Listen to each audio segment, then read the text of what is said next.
I talked about Jason Tatum and the Celtics, and the reason I had questioned that is because for 3 rounds in a row, their opponent's best player got hurt.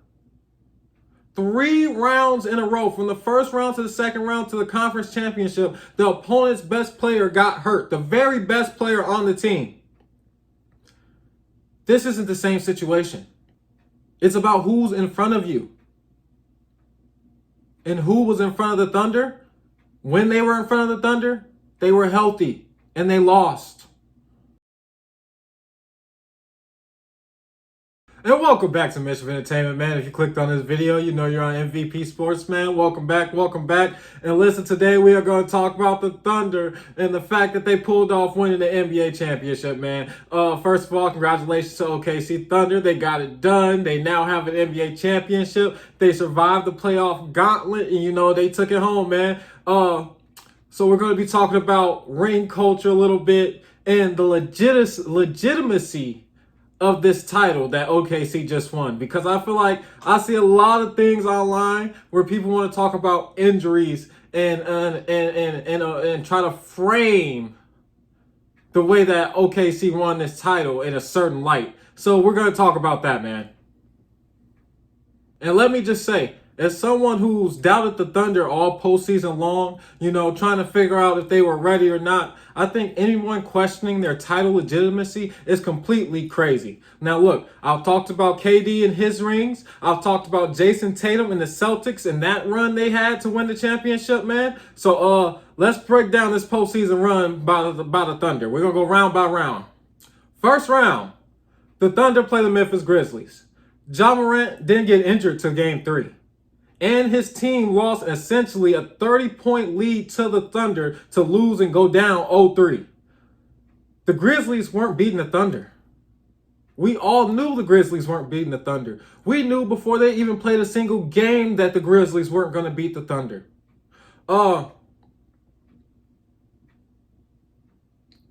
Firing your coach right before the postseason, Ja Morant playing his worst playoff basketball of his career, and his team losing a 30-point lead? Come on, man. They weren't beating the Thunder. Ja Morant could have played the entire series. They weren't beating the Thunder. Ja Morant has had off-the-court issues, which to a certain extent has hurt his team, has set them back as far as their championship aspirations. And then going into the series, he played his worst playoff basketball that we've ever seen. And I understand he got injured Game 3. And I understand the Grizzlies lost their star. But you're up 30 points. You lost your star. Half the game's already played. All you got to do is hold them off and win. The fact that with Ja Morant, they lost 2 straight. And then you get a 30-point lead and the team loses that. The team wasn't even going to beat the Thunder. With or without Ja Morant, we all knew the Grizzlies weren't beating the Thunder. And that's round 1. Round 2, they played the Denver Nuggets and they won in 7 games. Listen, the 4 best players on the Nuggets are MVP Jokic, and yeah, I added the MVP. It's Jamal Murray, Michael Porter, and Aaron Gordon. 3 out of 4 of those players were fully healthy and played every game. I understand Aaron Gordon got injured and he was hurt for Game 7. But besides that, everyone was healthy. You got to get it done. That's not on the Thunder. The Nuggets' best player didn't get hurt.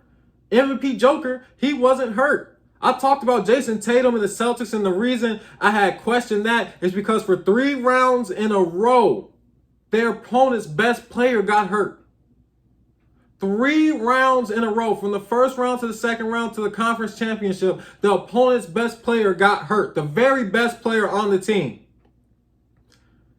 This isn't the same situation. MVP Joker was there. Jamal Murray was there. Michael Porter was there. Aaron Gordon was there till Game 7. It's not the same situation. The superstar, the MVP of the other team, he played every game. He was there. His Robin, who was supposed to be Jamal Murray, he was there. Your third or fourth option gets hurt, you got to pull it together. You got to step up as a superstar. Your team has to step up. That's not on the Thunder. The Thunder came out and as fair as day sent the Denver Nuggets home. Their best player was there. MVP Joker was there. They won that round fair and square. That's round 2. And just to recap, so that was 2 rounds. The first round, with or without Ja Morant, the Grizzlies weren't beating the Thunder. And then in the second round, 3 out of 4 of the best players on the Nuggets were fully healthy. And they still lost. MVP Joker was there and they still lost. That's 2 rounds. Round 3, they played my T-Wolves, man. And if you watch the past videos, you know I came on here and I thought the T-Wolves could win in 5 as a fan. And then I said, looking at the game, you know, trying not to be biased, I thought the T-Wolves could win in 6, and none of that happened. Listen, even as a T-Wolves fan, I can sit up here and say, I know they beat the T-Wolves fair and square. There's nothing you can say about their series. Nothing at all. Everyone was healthy. The T-Wolves just didn't get it done. They didn't step up to the moment. The T-Wolves didn't. The Thunder did. It's a clean series win. The T-Wolves' best players was there. And then also, as far as the T-Wolves series, I know some people want to take the route that's saying, what if the Warriors were healthy? If the Warriors were healthy, they would have beat the T-Wolves and they would have played the Thunder in the conference finals.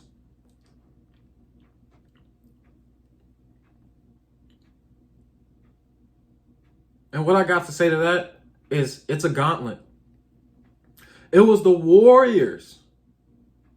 It was the Warriors' fault they had to play 2 play-in games. It wasn't anyone else's fault. You have older players. You got to handle your business. You got to get it done. You got to get a couple more wins so that you don't have to go through that in the play-in. In the first round, you play the Houston Rockets and you go up 3-1. You have to finish that series. You got older players. You can't let them come back from being down 3-1 to force a game 7. You can't do that. So what I'm saying is I understand the injuries to the Warriors, but we're judging you off the teams you played. Not what ifs, and I'm not holding you accountable for the entire NBA. The Warriors have older players. The Warriors should have handled their business. The Warriors should have made sure they had more rest time because they secured the victories they needed to. The Thunder did that in the regular season. They got the number 1 seed. They didn't have to play in the play-in. They got to play the layup in the Memphis Grizzlies, who had just fired their head coach before the start of the regular season. That's what happened when you take the number 1 seed. The Warriors should have handled their business. In general, injuries are a part of the playoffs. It's a gauntlet and only the strongest survive. Don't compare the Thunder to the Celtics. Who the Celtics had in front of them for 3 rounds in a row was hobbled superstars. Hobbled superstars. It wasn't like that for the Thunder. I'm not holding the Celtics accountable for the entire NBA either. It's about who's in front of you. And who was in front of the Thunder? When they were in front of the Thunder, they were healthy and they lost. So that's 3 rounds. That's 3 rounds we've discussed, man. Let's get to the next round, which is the NBA Finals. And the last one, the Finals. Halliburton's injury in the Finals. Listen, Halliburton didn't get injured to Game 6. And he officially tore his Achilles in Game 7 after starting hot. Now, I understand. I definitely understand Tyrese Halliburton is a superstar. Tyrese Halliburton does make big game shots. And I understand how his injury compromised his team's ability to win the NBA championship. But with the series being as back and forth as it was, the teams battling, the fact that it did go to a Game 7, I don't think you can use Halliburton's injury against the Thunder. Despite the injury, the Pacers had their best player healthy for 5 out of 7 games. It sucks to see Halliburton go down, but as far as the Thunder's postseason run, and we're not counting the Grizzlies because the Grizzlies weren't beating the Thunder with or without Ja Morant. So as far as the Thunder's postseason run, their opponent had their best player every game, every round, except for 2 games. They aren't this. There isn't anything you can say about this. It isn't comparable to the Celtics run. 4 series playing healthy superstars and winning except the last 2 games of the finals. I'm not holding that against them. Good job, Thunder. You ran the gauntlet and won. This isn't comparable to the Celtics run. The first round, last year playoff, the Celtics played the Heat and Jimmy Butler didn't play a single game. In the second round, they played Don Mitchell and the Cavs and he was only healthy for 2 games.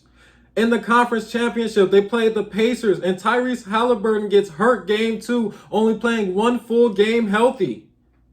Every round, the best player on the other team was compromised very early in the series. The Thunder's postseason run wasn't like that. And we're not counting the Ja Morant injury again because they weren't beating the Thunder with or without Ja Morant. And I really don't want y'all to get confused. So again, we're judging you off the teams you played, not what ifs. And I'm not holding you accountable for the entire NBA. I understand injuries happen. Injuries are a part of the postseason, and it always has been. But the Celtics playing 3 straight rounds, and every single one of their rounds, the opponent's superstar was hurt. I don't think there's anything wrong with having questions with that. But I do think there's something wrong if you compare the Thunder and the Celtics postseason run. The Thunder won this fair and straight. They beat everyone who was in front of them, and they were healthy. I understand the Halliburton injury game 7. It sucks. I love Halliburton. Y'all know I was rooting for the Pacers. I wanted the Pacers to win. But the Thunder earned this. They earned this. There's nothing you can say about this postseason one. They took home the number 1 seed. They handled their business every round. And now they're NBA champions. Congratulations to the Thunder. Make sure you like, comment, subscribe, all that good stuff, man. We out.